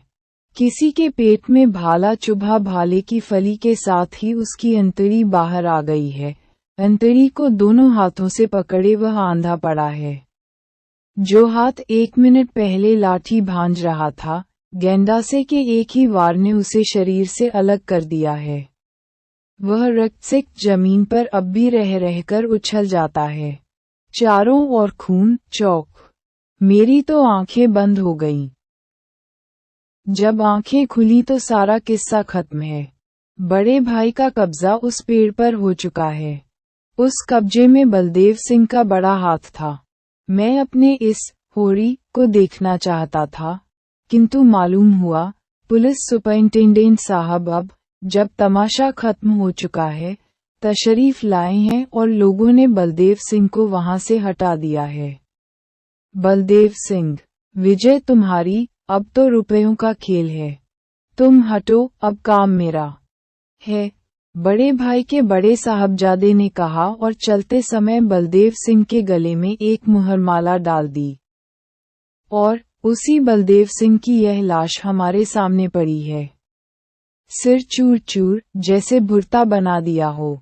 खून और धूल से सराबोर जिस ललाट से तेज बरसता, उसी पर मक्खियां भिन्ना रहीं। एक आंख धंस गई, दूसरी बाहर निकल आई। होंठ को छेदकर दांत बाहर निकल रहे हैं। नहीं नहीं, ये हमारा बलदेव सिंह नहीं हो सकता। बलदेव सिंह की ऐसी गत। एक गेंडासा गहरा कंधे पर लगा है, वह बांह लटक सी गई है। दूसरी बांह का पूरा पंजा गायब। छाती वैसी ही तनी है, पहले से कुछ ज्यादा ही फूली हुई, किंतु पेट की जगह सारी आंत निकल आई है। आंत का ये ढेर कैसा भयानक, कैसा विभत्स। नहीं, ये हमारा बलदेव सिंह हो नहीं सकता। पैरों को जैसे किसी ने मकई के डंठल सा पीट रखा है, आड़े तिरछे बन रहे। कहीं अजीब फूला हुआ, कहीं से खून बह रहा। वह कहाँ रहा? बहाव तो कब का बंद हो गया। अब तो काले बने खून के धब्बे मात्र, जिन पर मक्खियां भिन्ना रहीं। नहीं, ये हमारा बलदेव सिंह हो नहीं सकता। बलदेव सिंह की ऐसी गत। जिस शरीर को देख देखकर आंखें नहीं अपाती थीं, माएं जिसे देखकर कहती, मेरा बेटा ऐसा ही शरीर धन पावे। युवतियां मन ही मन गुनती, धन्य है वह नारी, जिसे ऐसा पति मिला। अगले जन्म में हे भगवान, मुझे बलदेव सिंह की ही दासी बनाना। बूढ़े देखते ही कहते, बेटा सजीव। नौजवान जिस पर पागल हो बिना मोल के गुलाम बने पीछे लगे फिरते, वही शरीर यहाँ आज सामने पड़ा है। खून से लथपथ, धूल से भरा, क्षत विक्षत, कुरूप कुडौल बना, और ये कमबख्त मक्खियां जिन पर भिन भिन कर रहीं। किसने गत की इस शेर मर्द की ऐसी? किसकी माँ ने दूसरा शेर पैदा किया? काश किसी शेर ने ये हालत की होती। 2 शेर लड़ते हैं, एक गिरता है। ऐसा ही होता है। इसके लिए अफसोस की क्या बात? बलदेव सिंह तो ऐसी ही मृत्यु चाहते थे। उन्होंने मौत की कब परवाह की? मौत की आंखों में आंखें डालकर मुस्कुराना, यही तो बलदेव सिंह थे। क्षत्रिय की तरह युद्ध क्षेत्र में काम आऊं, खेत रहूं, यही तो उनकी कामना थी। ये कामना पूरी हुई। वह वीरगति पाकर सूर्यमंडल को भेदकर अमरपुरी गए, इसमें तो कोई शक नहीं। किंतु जिन हाथों ने ये काम किया, क्या वे चौर के हाथ थे? शेर के पंजे थे? नहीं नहीं, कुछ सियारों ने बुजदिलों और कायरों ने छुपकर, घात लगाकर बड़े बुरे मौके पर, बड़े बुरे ढंग से ये कुकर्म किया। उसको कल्पना भी खून को खौला देती है, उत्तेजित कर देती है। उफ रे! एक दिन जवार के एक गांव की एक विधवा मेरे गांव में बलदेव सिंह का नाम पूछती पूछती आई। उस बेचारी के साथ एक छोटा बच्चा था, उसी का बच्चा। उस विधवा के अबलापन से और उस क्षत्रिय कुमार के बचपन से फायदा उठाकर उसके पट्टीदारों ने उसका धन हड़प लिया था। विधवा के कानों में बलदेव सिंह की यशोगाथा पड़ी थी। वह तो अब हमारे जवार के घर घर में, जबान जबान पर व्याप्त थे। विधवा पहुंची बलदेव सिंह के दरबार में अर्ज लगाने। जब पट्टीदारों को मालूम हुआ वह बलदेव सिंह के पास जा रही है, ताने देते हुए कहा था, जा, नया शौहर बुला ला। नया शौहर? क्षत्राणी को नया शौहर? बाबू, मेरी लाज रखो। सारी कहानी कहती हुई वह बलदेव सिंह के पैरों पर गिर पड़ी। बलदेव सिंह ने बच्चे को कंधे पर बिठाया और चल पड़े तसगांव को। जब गांव से जा रहे थे, उन्हें मैंने देखा था। प्रणाम भाईजी, मैंने कहा।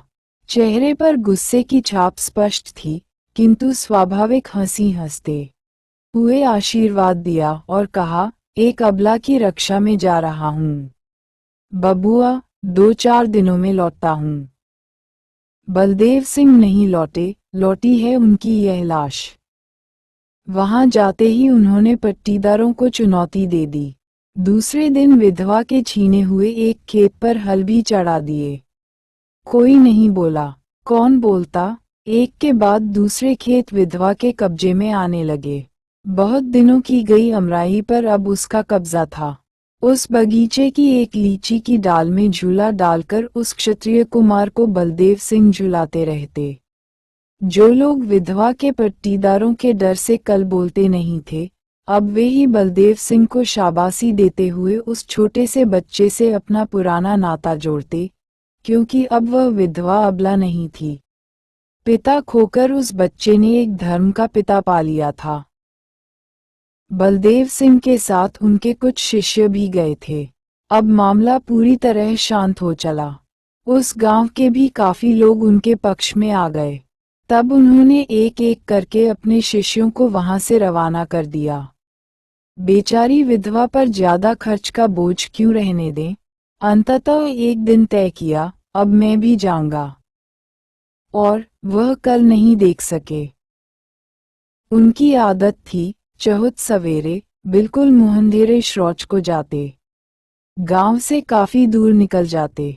जब तक तनाव था, अपने साथ किसी शिष्य को भी ले लेते। हथियार तो हमेशा पास में रखते ही, कम से कम हाथ में लाठी और कमर में गेंडासे की फली, जिसे बात की बात में लाठी में लगाकर प्रलयंकर बन जा सकते। किंतु उस दिन निश्चित हो वो सिर्फ लोटा ही लेकर निकल पड़े। सारा गांव भौर की सुख निंदिया ले रहा था, किंतु उनके लिए मौत का फंदा डाला जा चुका था। एक नीची खाई में वह शौच के लिए बैठे ही थे कि उनके सिर पर लाठी का एक वज्र प्रहार हुआ। एक क्षण के लिए वह जैसे बेहोश हो गए, फिर तुरंत खड़े हुए और सामने पड़े लोटे को हाथ में उठाकर उसी से ढाल का काम लेने लगे। दूसरी लाठी लोटे पर टन सी आवाज। तीसरी लाठी फूल का वह लोटा चूर चूर हो रहा। फिर क्या था, लाठी, गेंडासे, बरछे चारों ओर से बरसने लगे। बीच से उछलकर एक बार उस चक्रव्यूह से अभिमन्यु की तरह निकलने की कोशिश की, किंतु फिर घिर गए, घेर लिए गए, और उस सन्नाटे के आलम में, जब दुनिया भोर की सुख निंदिया ले रही थी, उन कायरों, सियारों ने इस शेर मर्द की वह दुर्गति की, जो हम ये सामने देख रहे हैं। एक भोर थी, जब मैंने बलदेव सिंह का वह रूप देखा था, आभामय, जीवनमय, यौवनमय। और आज भी एक भौर है, जब हम उन्हें इस रूप में देख रहे हैं। उफ, सरजू भैया। सरजू मैया नहीं, सरजू भैया। ये हमारे गांवों की विशेषता है कि कभी कभी मर्द गंगा, यमुना या सरजू हो जाते हैं। इस बारे में औरतें ही सौभाग्यशालिनी हैं, प्रायः उनके नामों में ऐसे अनर्थ नहीं होते। हाँ, तो सरजू भैया, मेरे घर से सटा हुआ जो एक घर है, एक तरफ 2 खपड़ैल मकान, एक तरफ मिट्टी की दीवार पर फूस के छप्पर, एक तरफ टट्टी के 2 झोंपड़े, एक तरफ मकान नहीं, सिर्फ टट्टी खड़ाकर छोटा सा आंगन निकाला हुआ, उसी घर के सौभाग्यशाली मालिक हैं हमारे सरजू भैया। सरजू भैया को कोई छोटा भाई नहीं रहा, और मैंने प्रथम संतान के रूप में ही अपनी माँ की गोद भरी। अतः हम दोनों ने परस्पर एक नाता जोड़ लिया है। वह मेरे बड़े भाई हैं, मैं उनका छोटा भाई। गांव के सबसे लंबे और दुबले आदमियों में सरजू भैया की गिनती हो सकती है। रंग सांवला, बगुले सी बड़ी बड़ी टांगें, चिंपांजी की तरह बड़ी बड़ी बाहें, कमर में धोती पहने, कंधे पर अंगोछी डाले जब वह खड़े होते हैं, आप उनकी पसलियों की हड्डियां गिन लीजिए। नाक खड़ी, लंबी, भवें सघन, बड़ी बड़ी आंखें कोटरों में भैंसी, गाल पिचके, अंग अंग की शिराएं उभरी, कभी कभी मालूम होता ये नसें नहीं, उनके शरीर को किसी ने पतली डोरों से जकड़ रखा है। ऊपर की तस्वीर निस्संदेह किसी भूखमरे, मनहूस आदमी की मालूम होती है। किंतु क्या बात ऐसी है? सरजू भैया मेरे गांव के चंद जिंदादिल लोगों में से एक हैं। बड़े मिलनसार, मजाकिया और हंसोड़। वह दिल खोलकर जब हंसते हैं, शरीर भर में जो सबसे छोटी चीजें उन्हें मिली हैं वे उनके पंक्तिबद्ध छोटे छोटे दांत, तब बेतहाशा चमक पड़ते हैं, अंग अंग हिलने डुलने लगते हैं, जैसे हर अंग हंस रहा हो। और सरजू भैया के पास इतनी संपत्ति है कि वह खुद या अपने परिवार का ही पेट नहीं भर सकते, बल्कि आगत अतिथि की सेवा पूजा भी मजे में कर सकते हैं। तो फिर यह हड्डियों का ढांचा क्यों? मैं जवाब में एक पुरानी कहावत पेश करूंगा, काजीजी दुबले क्यों? शहर के अंदेशे से। हाँ, सरजू भैया की यह जो हालत है, वह अपने कारण नहीं, दूसरों के चलते, पराये उपकार के चलते उन्होंने न सिर्फ अपना शरीर सुखा लिया है, बल्कि अपनी संपत्ति की भी कुछ कम हानि नहीं की है। उनके पिता, जो गुमाश्ताजी कहलाते थे, मेरे गांव के अच्छे किसानों में से थे। चौपाल, साफ सुंदर उनका मकान और अच्छा खासा बैठक का खाना था, जहां आज सरजू भैया की यह राममरैया है। खेतीबाड़ी तो थी ही, रुपए और गल्ले का अच्छा लेन देन था। परिवार भी बड़ा और खर्चीला नहीं था, लेकिन उनके मरते ही सरजू भैया ने लेन देन चौपट कर दिया। बाढ़ ने खेती बर्बाद की और भूकंप ने घर का सत्यानाश किया। उनका लेन देन इतना अच्छा था कि वह शायद खेती को भी संभाल देता, घर भी खड़ा कर सकता था। किंतु सरजू भैया और लेन देन, जिसे नग्न शब्दों में सूदखोरी कहिए चाहता है, आदमी आदमीपन को खो दे, वह जोंक, खटमल, नहीं चीला बन जाए। काली जोंक और लाल खटमल का स्वतंत्र अस्तित्व है। हम उनका खून चूसना महसूस करते हैं, हम उनमें अपना खून प्रत्यक्ष पाते देखते हैं।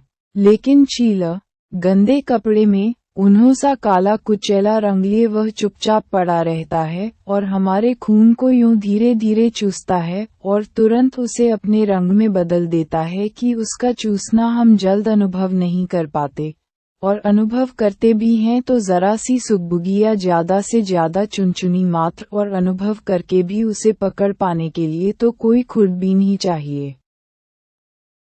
सरजू भैया चीला नहीं बन सकते थे। उनके इस लंबे शरीर में जी हृदय मिला है, वह शरीर के ही परिमाण से।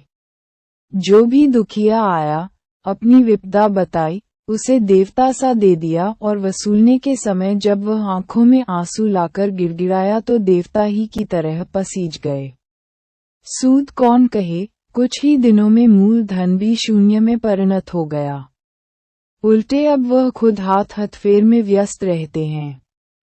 बाढ़ और भूकंप ने उनके खेत और घर को बर्बाद किया जरूर, लेकिन सरजू भैया, मेरा यकीन है आज की फिटेहली से बहुत कुछ बचे रहते, यदि लेन देन के बाद भी इन दोनों की तरफ ही पूरा ध्यान दिए होते। यह नहीं कि वो जी चुराने वाले या आलसी और बोडा गृहस्थ हैं। नहीं, ठीक इसके खिलाफ चतुर, फुर्तीला और कामकाजू आदमी हैं। लेकिन करें तो क्या, उन्हें दूसरे के काम से ही कहाँ फुर्सत मिलती है।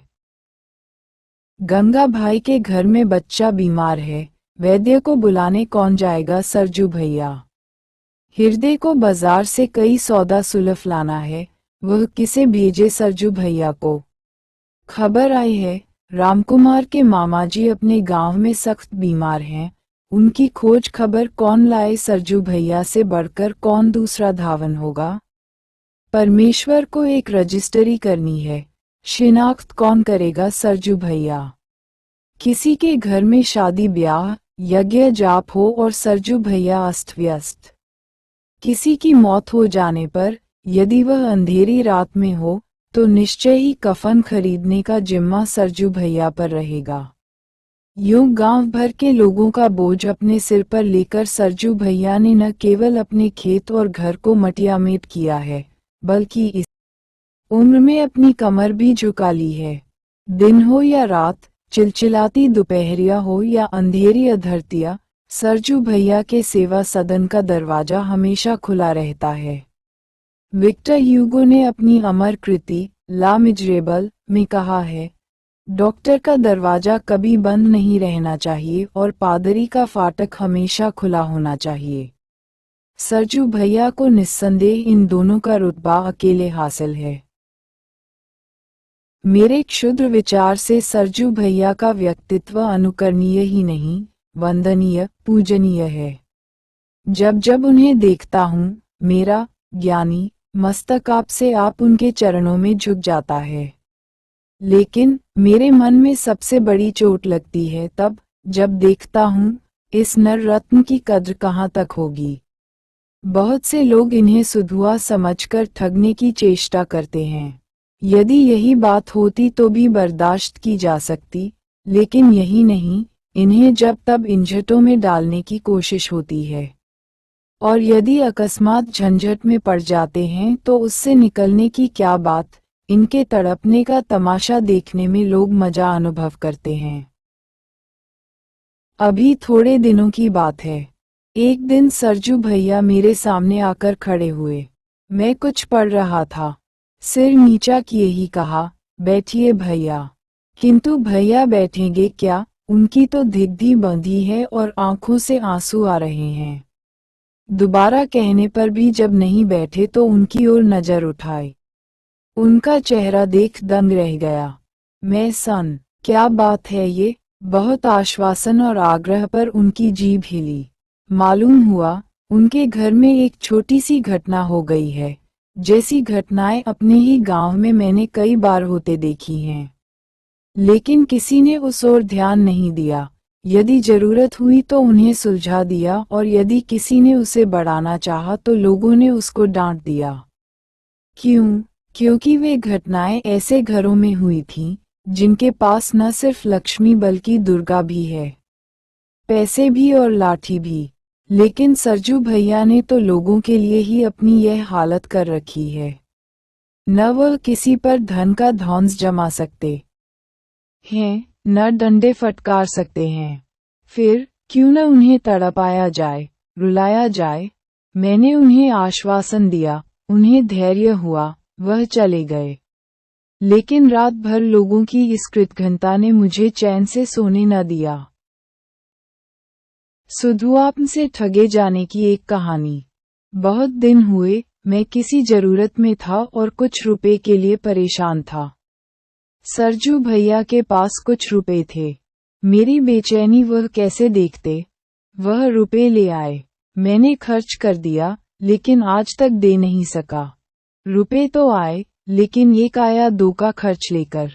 सरजू भैया मांगने का हाल क्या जाने। मैं भी समझता रहा, उनके रुपए कहाँ जाते हैं। जरूरत होगी, मांगेंगे, दे दूंगा। लेकिन अभी उस दिन जो बात उन्होंने सुनाई, मैं हक्का बक्का रह गया। इस बीच में उन्हें रुपए की जरूरत हुई, लेकिन संकोचवश मुझसे नहीं मांगा। एक सूदखोर महाजन के पास गए, जो पहले उन्हीं से कर्ज खाता था, लेकिन तरह तरह के कारनामों से अब धन्ना सेठ बन चुका है।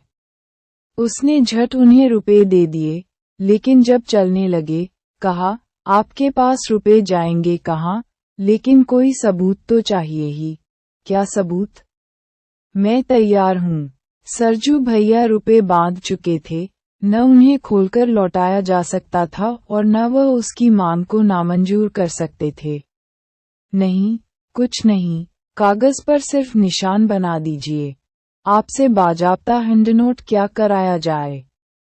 और सरजू भैया ने बम्भोला की तरह कजरौटे में अंगूठा बोरकर कागज पर चिपका दिया, मानो किसी आधुनिक एंटोनियो ने किसी कलजुगी शाइलॉक के हाथ में अपने को गिरवी कर दिया।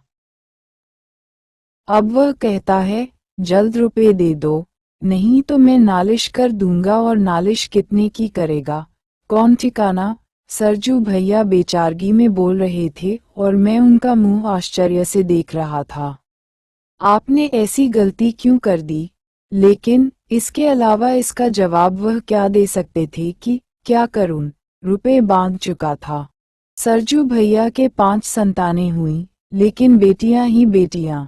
उनकी धर्मपत्नी, जो लंबाई में ठीक उनके विपरीत, बहुत ही बौनी होने पर भी गुणों में उनकी ही तरह थी, हाल ही में बेटा पाने का अरमान लिए मरी हैं। कह नहीं सकता इस अरमान ने सरजू भैया को ज्यादा चिंतित किया है या नहीं। वे बेटियों पर ही स्नेह रखते हैं और मेरे घर में जो लड़के मेरे बेटे भतीजे हैं, उनका बचपन तो ज्यादातर उन्हीं के कंधों पर कटा है। लेकिन बेटियां तो अपनी अपनी ससुराल जा बसेंगी। क्या सरजू भैया का ये पुश्तैनी घर खंडहर बनेगा? क्या सरजू भैया की कोई निशानी हमारे पड़ोस को गुलजार न कर सकेगी? ये कल्पना करते ही हमारे परिवार भर में अजीब उदासी छा जाती है। उनकी पत्नी की मृत्यु के बाद मैंने अपनी मौसी को कहते सुना, सरजू बबुआ की उम्र ही कितनी है? यही, मेरे बबुआ से 4 बरस बड़े हैं, फिर वह शादी क्यों न करें? क्या वंश डुबो देंगे? और उस दिन देखा, मेरी धीठ रानी सरजू भैया से झगड़ रही है। नहीं, आपको शादी करनी ही पड़ेगी। मैं शादी करूं, जिससे शर्मा जी को, मुझे, नई भौजाई से दिन रात चुहले करने का मजा मिले, क्यों ना? मुझे देखते सरजू भैया बोले और ठठाकर हंस पड़े। रानी थोड़ी सकुची, फिर हंस पड़ी। मैं दोनों को देखता चुपचाप मुस्कुराता रहा।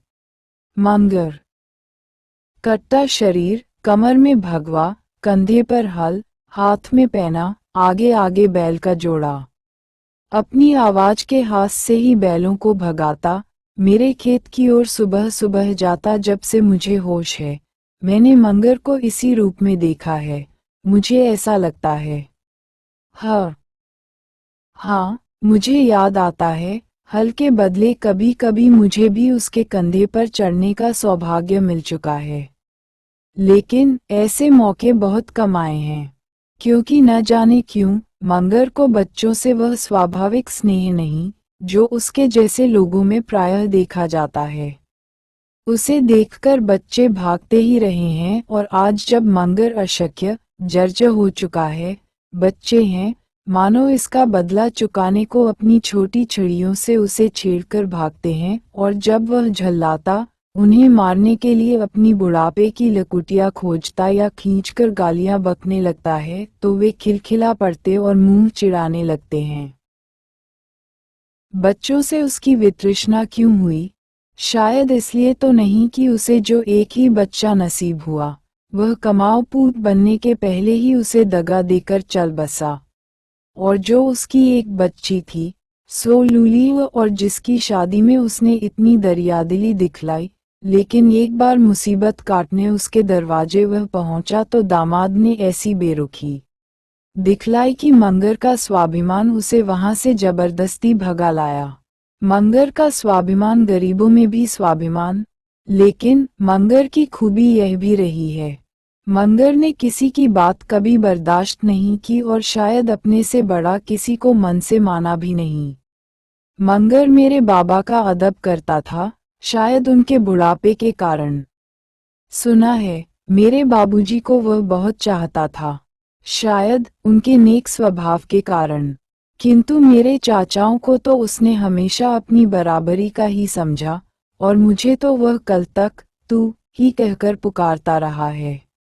किसकी मजाल, जो मंगर को बदजुबान कहे, हलवाहों को मिलने वाले नित दिन की गालियां तो दूर की बात। ऐसा क्यों? उसका खास कारण मंगर का ये हट्टा कट्टा शरीर और उससे भी अधिक उसका सख्त कमापन, जिसमें ईमानदारी ने 4 चांद लगा दिए थे।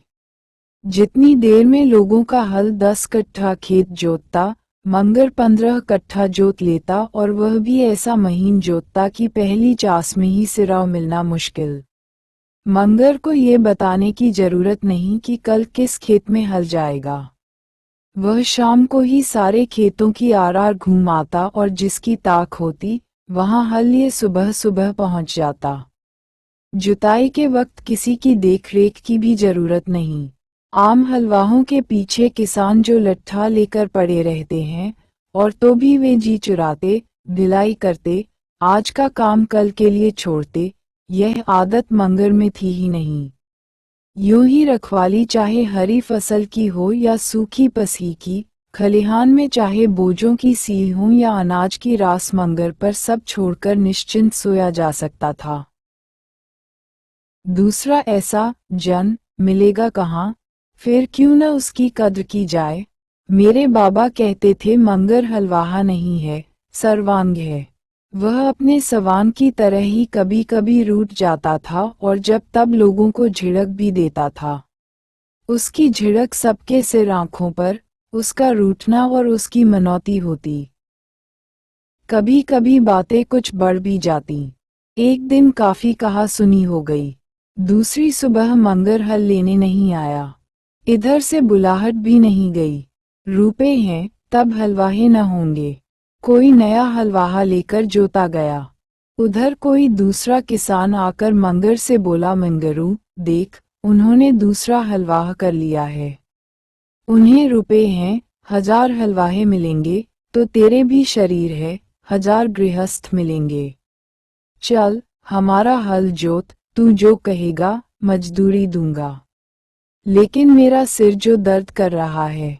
मंगर ने इसका जवाब दिया, और उसका ये सिर दर्द तब तक बना रहा, जब तक झक मारकर मेरे चाचाजी फिर उसे बुलाने नहीं गए। क्योंकि 4 दिनों में ही मालूम हो गया, मंगर क्या है। बैलों के कंधे छिल गए, उनके पैर में फाड़ लग गए। खेत में हल तो चला, लेकिन न डैला हुआ, न मिट्टी मिली।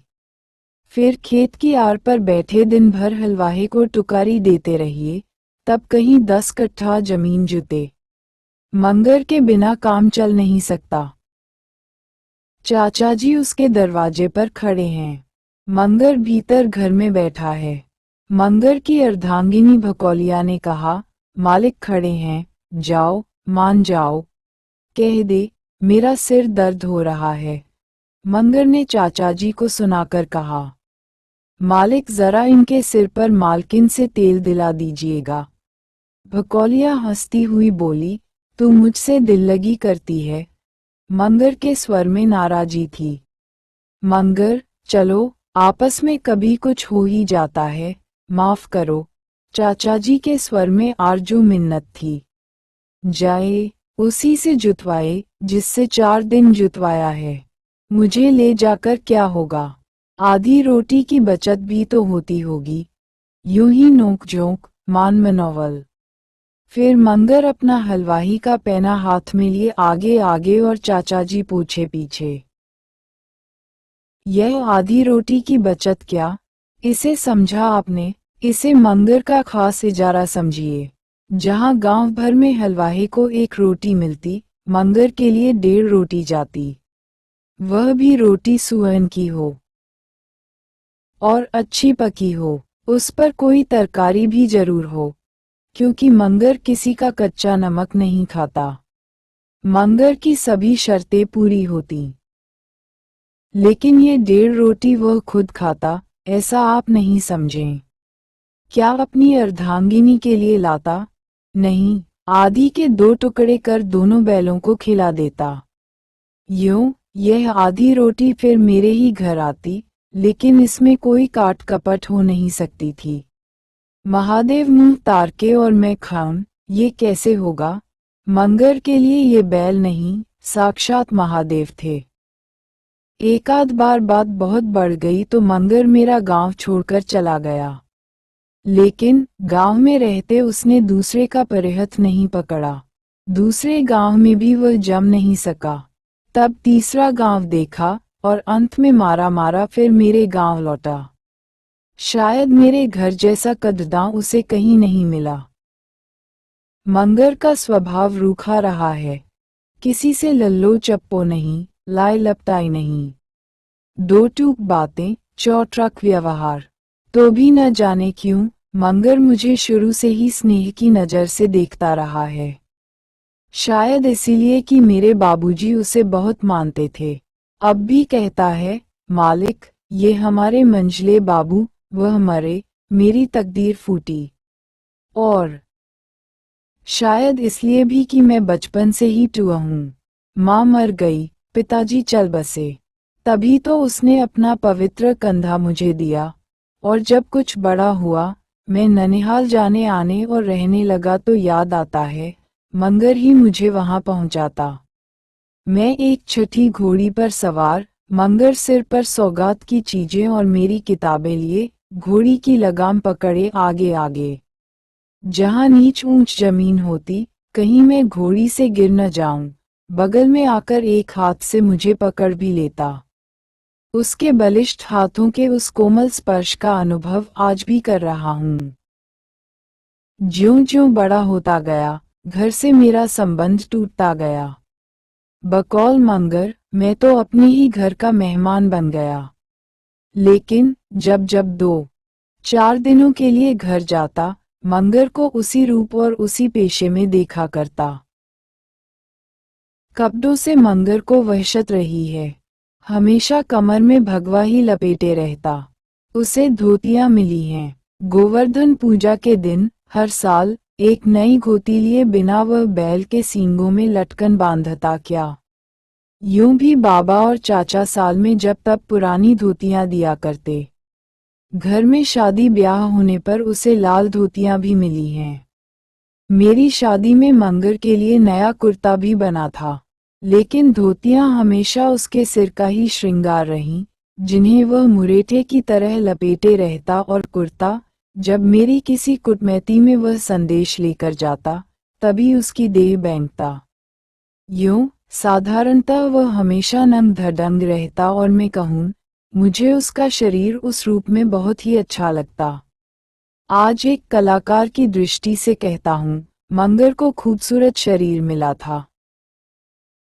काला कलूटा, फिर भी खूबसूरत। सौंदर्य की रंगसौजी और नक्काशी का मजमुआ समझने वालों की रुचि में समझ नहीं पाता। ये कहने की गुस्ताखी के लिए आज भी मैं माफी मांगने को तैयार नहीं। मंगर का वह काला कलूटा शरीर, एक संपूर्ण सुविकसित मानव पुतले का उत्कृष्ट नमूना। लगातार की मेहनत ने उसकी मांसपेशियों को स्वाभाविक ढंग पर उभार रखा था। पहलवानों की तरह उनमें अस्वाभाविक उभार नहीं आई थी। जांचें, छाती, भुजाएं सब में जहां जितनी, जैसी गढ़ और उभार चाहिए, बस उतनी ही। न कहीं मांस का लोंदा, न कहीं सूखी काट। एक सुडौल शरीर पर स्वाभाविक ढंग से रखा एक साधारण सिर। मंगर के शरीर का ख्याल आते ही मुझे प्राकृतिक व्यायाम के हिमायती मिस्टर मूलर की आकृति का स्मरण हो जाता है। सैंडो के शैदाई उससे कुछ निराश हों तो आश्चर्य नहीं। लेकिन आज न वह देवी रही, न वह कड़ाए रहा। मंगर वह नहीं रहा, जो कभी था। गरीबी को वह अपने अक्खप से हमेशा धता बताए रहा। लेकिन उम्र के प्रहारों से वह अपने को बचा नहीं सकी। एक एक चीट उसे धीरे धीरे जर्जर बनाती रही और आज उस पर यह कहावत लागू है, सूखी हाड़ ठाठ भई भारी, अब का लदबधे व्यापारी। उसके शरीर का मांस और मांसपेशियां ही नहीं गल गई हैं, उसकी हड्डियों तक सूख गई हैं। आज का उसका ये शरीर उस पुराने शरीर का व्यंग्य चित्र मात्र रह गया है। बुढ़ापे के प्रहारों के लिए जी डाल का काम करती उस चीज का संग्रह मंगर ने कभी किया ही नहीं। आज खाया और कल को झक्के, ताको गोरख संग न रखे का उपासक यह मंगर संग्रह का तो दुश्मन रहा। कोई संतान भी नहीं रही जो बुढ़ापे में उसको लाठी बनती। उम्र ने इस निरस्त्र कवचहीन योद्धा पर वे सभी तीर छोड़े जो उसके तरकश में थे। मंगर बुढ़ापे के कारण हल चलाने के योग्य नहीं रह गया तो कुछ दिनों तक उससे कुछ फुटकर काम लिए गए, लेकिन ये भी ज्यादा दिनों तक नहीं चल सका। अब एक ही उपाय रह गया, उसे पेंशन मिले। लेकिन हलबाहों यथार्थ अन्नदाताओं के लिए पेंशन की हमारे अभागे देश में कहाँ व्यवस्था है, और व्यक्तिगत दया का दायरा तो हमेशा ही तंग रहा है। फिर मंगर में जली हुई रस्सी की वह ऐंठन और शायद गर्मी भी है, जिससे दया का बादल हमेशा ही उससे दूर दूर भागता रहा है। दया का बादल चाहता है आशीर्वचनों की शीतल सतह और मंगर के शब्दकोश में उसका सर्वथा अभाव ही समझिए। इसके बदले आज भी वही बेलौस बातें, झड़प लड़कियों की आंच, जो पानी की क्या बात, खून को भी सुखा दे। इसके बावजूद उदारता की स्वाति बूंदें कभी कभी टपकती, किंतु पपीहे की प्यास उससे भले ही बुझे, मंगर के बुढ़ापे की मरुभूमि उससे सींची नहीं जा सकती। ये दावे के साथ कहा जा सकता है कि आज हम मंगर की हड्डियों का ये झांझर भी नहीं पाते, अगर उसकी अधगिनी नहीं होती। उसकी अर्धांगिनी भकौलिया, मंगर की आदर्श जोड़ी, वही जमुनिया रंग काली, कहकर मैं उसका अपमान क्यों करूं। दो ही बच्चे हुए, इसलिए स्वीत्व के उस महान क्षय से बहुत कुछ वह बची रही, जो मातृत्व का सुंदर नाम पाता है। यही कारण है मंगर जर्जर झरझर हो गया, लेकिन भकौलिया अभी चलती फिरती है, कुछ हाथ पांव चलाकर संगर कर लेती और दोनों प्राणियों का गुजर चला पाती है। लेकिन ये भी कब तक, क्योंकि वह बेचारी भी दिन दिन खींचती जाती है। भकौलिया मंगर की आदर्श जोड़ी, शारीरिक ढांचे में ही नहीं स्वभाव में भी। वे भी दिन थे जब वह तमक कर बोलती, झपट कर चलती, न किसी को जल्द मुंह लगाती और न किसी की हीठी बर्दाश्त करती। जिस किसी ने छेड़ा, मानो काली सांपिन के फन पर पैर रखा। लेकिन भकौलिया में सिर्फ फुफकार मात्र थी, दंशन और विष का आरोप उसके साथ महान अन्याय होगा। पर मदों की अपेक्षा औरतें अपने को परिस्थिति के सांचे में ज्यादा और जल्द ढाल सकती हैं, इसका उदाहरण ये भकौलिया है। मंगर आज भी है, मुंह का बेलौस या फूहड़ कहिए, लेकिन भकौलिया वही नहीं रही। किसी का बच्चा खेला दिया, किसी का कुटान पिसान कर दिया, किसी का गोबर पाथ दिया, किसी का पानी भर दिया और जो कुछ मिला, उसमें पहले मंगर को खिलाकर आप पीछे खाने बैठी। किंतु इतना करने पर भी वह हमेशा मंगर की फटकार सुना करती है। मंगर अपना सारा पित्त और पुरानी झड़प अब ज्यादातर इसी पर झाड़ता है। भगवान को मर्जी कहकर मंगर जिसके नाम पर अपनी मुसीबतों को बिसर जाने का प्रयत्न करता रहा, उस भगवान ने पारसाल उसकी ओर दुर्गति कर दी। उसे जोरों से अधक पारी उठी। भकौलिया उसकी चिल्लाहट से पसीज किसी दया की मूर्ति से दारचीनी मांग लाई और उसे बकरी के दूध में पीसकर उसका लेप उसके ललाट पर कर दिया। बाई पुटपुटी पर और आंख पर भी लगा दे। मंगर ने लेप की पहली ठंडाई अनुभव कर कहा।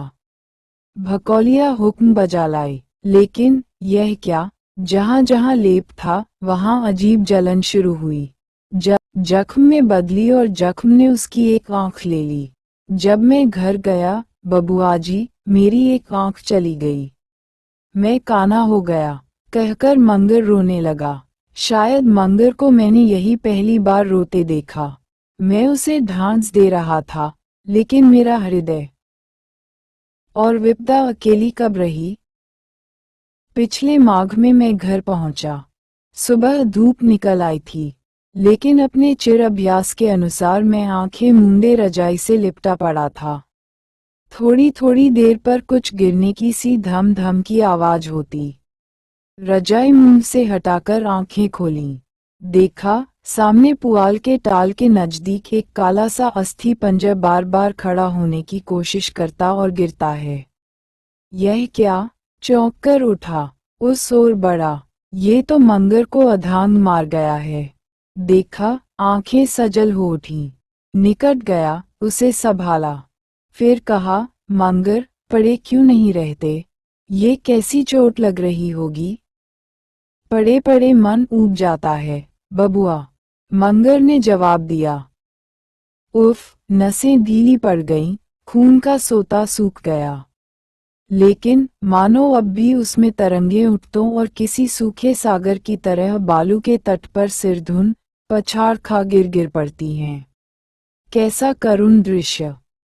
धन्यवाद। NET SET JF TGT PGT PG एवं अन्य सभी प्रतियोगी परीक्षाओं से संबंध के लिए आप मेरे द्वारा बनाए गए YouTube चैनल हिंदी की दुनिया के माध्यम से आप देख व सुन सकते हैं।